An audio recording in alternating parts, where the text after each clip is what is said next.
¿Cómo estás, líder? Bienvenidos nuevamente a este canal. Si ya eres un seguidor acérrimo de este canal, te habrás dado cuenta que con anterioridad ya he compartido resúmenes de libros y que son libros que están relacionados con liderazgo, con crecimiento de negocio, con la parte del crecimiento de tu nivel de conciencia, con tu capacidad mental. Por eso el día de hoy traje para ti un magnífico libro que escuché de un youtuber muy famoso, que es El arte de la guerra. Con anterioridad también ya había escuchado algún audiolibro de este tema y también ya había leído el libro hace muchísimo tiempo, pero hace unos días lo volví a leer y lo resumí para que tú puedas disfrutar en muy pocos minutos de todo el contenido y de los mejores puntos claves de este magnífico libro. Vamos a comenzar. La estrategia es el cálculo y la comparación. ¿Qué nos dice acerca de la estrategia este autor? Que debemos evaluar y comparar nuestras fuerzas siempre con las de nuestros enemigos, porque un buen estratega primero vence y luego lucha. ¿Cuáles son las claves de la victoria? Son saber cuándo luchar y cuándo no, saber manejar tropas grandes y tropas pequeñas, estar preparado, elegir el momento propicio, tener la armonía entre el general, sus oficiales y sus soldados y tener la facilidad para manejar tropas. Un general, cuando quiere lograr un objetivo, lo único que tiene que hacer es despertar la ira de sus soldados, colocarlos en una situación medianamente desesperada para que den lo mejor, prometer recompensas y ocultar las intenciones. Esto me sonó cuando yo leí, sumamente manipulador, sumamente maquiavélico. Resumí este libro capítulo a capítulo y te voy a decir de aquí en adelante mis comentarios acerca de cada uno de los capítulos con los mejores puntos claves. No tienes que pasar horas leyendo este libro, yo te lo traigo en alrededor de 10-12 minutos.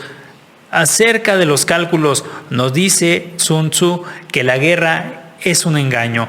Si eres capaz, finge ser incapaz. Si estás preparado, finge no estar preparado. Si estás cerca, tienes que aparentar estar lejos, y si estás lejos, aparentar estar cerca, porque va a vencer el que obtenga los resultados más favorables en los cálculos. En el capítulo número 2 vamos a ver los preparativos militares. Si emprendes una guerra duradera, las armas se desgastan, la moral se cae, el asedio disminuye las fuerzas de los soldados, y en la guerra apresurarse es estúpido y tardarse tampoco es muy sabio, porque un general sabio incrementa el ejército con los enemigos vencidos. Esta es una parte muy importante de esta obra. En el capítulo 3, el autor nos dice que 100 victorias no es lo mejor que puedes hacer, porque lo mejor que puedes hacer es vencer sin luchar. Saber cuándo luchar y cuándo no para obtener la victoria, ese es el verdadero camino del arte de la guerra. Y también nos dijo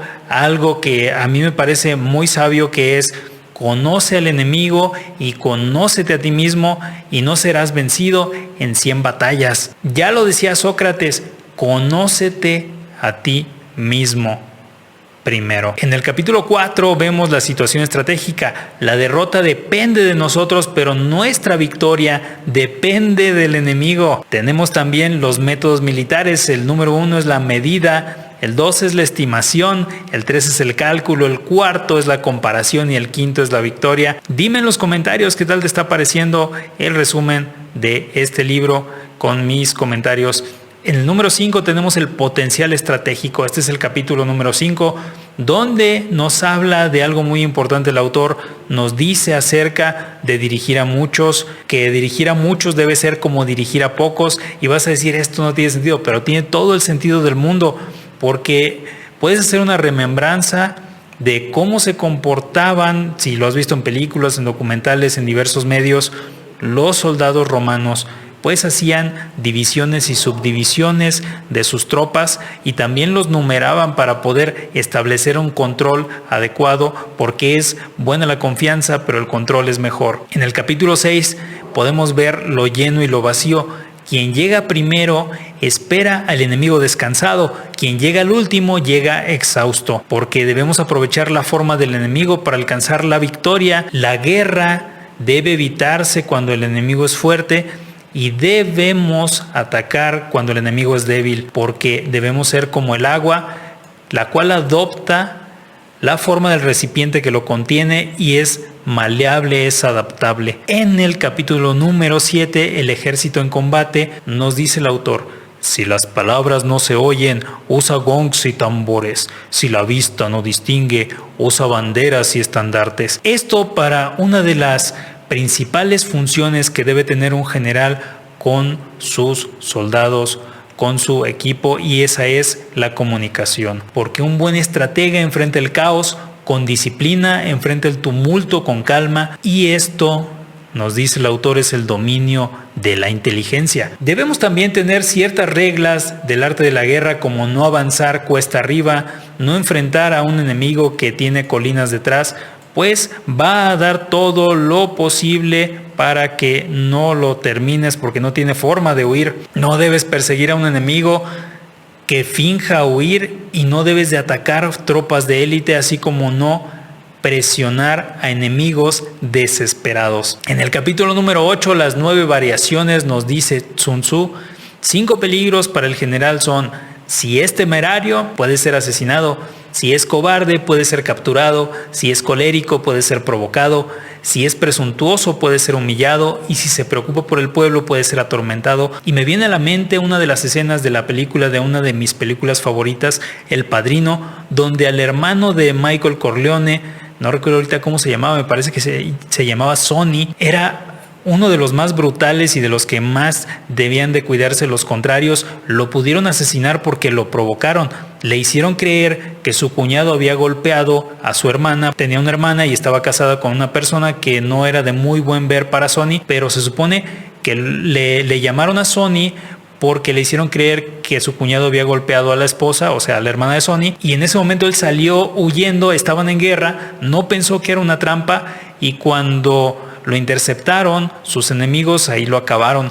Por eso dice Sun Tzu: si es colérico, puede ser provocado. ¡Qué maquiavélico! Recuerda que estos no son mis pensamientos, no es mi manera de pensar, es la forma de pensar del autor. En el capítulo número 9 tenemos el ejército en marcha. Las órdenes con rigor nos dicen que el ejército va a obedecer. Las órdenes sin rigor nos dicen que el ejército no obedecerá. Sin embargo, las órdenes sin rigor dan una armonía en el ejército, curiosamente, lo cual nos dice que las órdenes con rigor son las que se deben obedecer. En el capítulo número 10 tenemos que Sun Tzu nos dijo: considera a los soldados como niños pequeños y te seguirán a los valles más profundos. Cuida a tus soldados como a tus hijos y te acompañarán por siempre, porque quien conoce al enemigo y se conoce a sí mismo nunca será vencido. Quien conoce el cielo y conoce la tierra logrará la victoria completa. En el capítulo 11 nos habla acerca de los 9 escenarios. ¿Cómo enfrentarse a un enemigo numeroso y bien preparado? Apodérate de algo que valore y así será más manejable. Nos habla también acerca de una estrategia